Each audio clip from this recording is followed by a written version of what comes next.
Welcome, friends of the toast, and we're going to have a great video. This is going to be really informative for you guys. So, is it prowess? Whether you're playing it in standard, whether you're playing it in modern, pioneer, the card, I will say, when I first saw Cori-Steel Cutter, the card, I was like, oh, that's a little slow because I play modern, and I was like, eh. But then when I got the ins and outs, I was like, this is an amazing card. So we're going to show you two things to know about this card and about why it's so amazing. So, let's say we play out our Cori-Steel Cutter. So we'll put two baubles in our hands, okay? So let's say we have two baubles. So here's our hand. We got our baubles. So we're going to tap two. Now, when it says whenever you cast your second spell each turn, the third spell doesn't matter. So let's say you go like this. Let's say you cast your two baubles and you cast your Cori-Steel. You don't get your monk token, right? So this is what you would do. You would cast Cori-Steel. So that's one spell, right? There's one spell cast for this turn. So our second spell is going to be Mishra's Bauble. So then that will create the monk token. So you must be careful in the order you do that. All right, now, so we have created our monk token. Now, secondarily, here's an interesting interaction. In my knowledge, very few artifacts in Magic the Gathering can be unattached for free and reattached to something else. Cori-Steel is unique in that way. So, let's move on to our turn 3.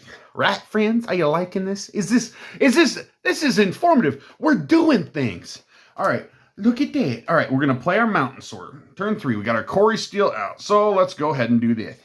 We're going to, let's go ahead and we'll say we preordain. And we'll play another bauble.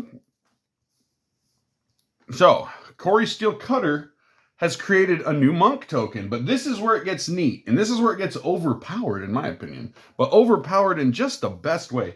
So, Cori-Steel has created a new monk token. All right, we have a prowess count of 2 on this monk. So, we're going to, what's that say? Whenever you cast your second spell each turn, create a 1/1 white monk creature token with prowess and attach the equipment to it. So we can unattach for free and reattach right over here. Okay, so now we have a new monk with haste and prowess. So let's go ahead. We'll lightning bolt our opponent. Look at, boom. So this is going to get a prowess trigger, and then we'll mutagenic growth that. And we get another prowess trigger over here.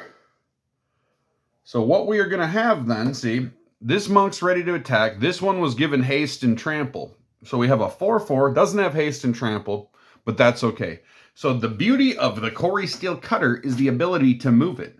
So just remember, you cast your second spell, you create the monk. Don't just sit there and have a monk that doesn't have haste because this monk's ready to attack. Move that cutter. Hey, move that cutter, man. See how that works? Isn't that a beautiful thing? Now, we don't play blue, and this isn't our deck. This is Milady's deck, and she does play blue. So, that's how that works. If I was going to do this for me, I'd do it red and green, man. I'd do Gruul Prowess. I think Gruul Prowess is pretty good. Thanks for joining me. I hope you guys had some questions answered. And don't feel bad because I had some questions about this card myself. But now that I know, oh my gosh, it's way too powerful for standard. It's overpowered in Pioneer, but it's just right in modern.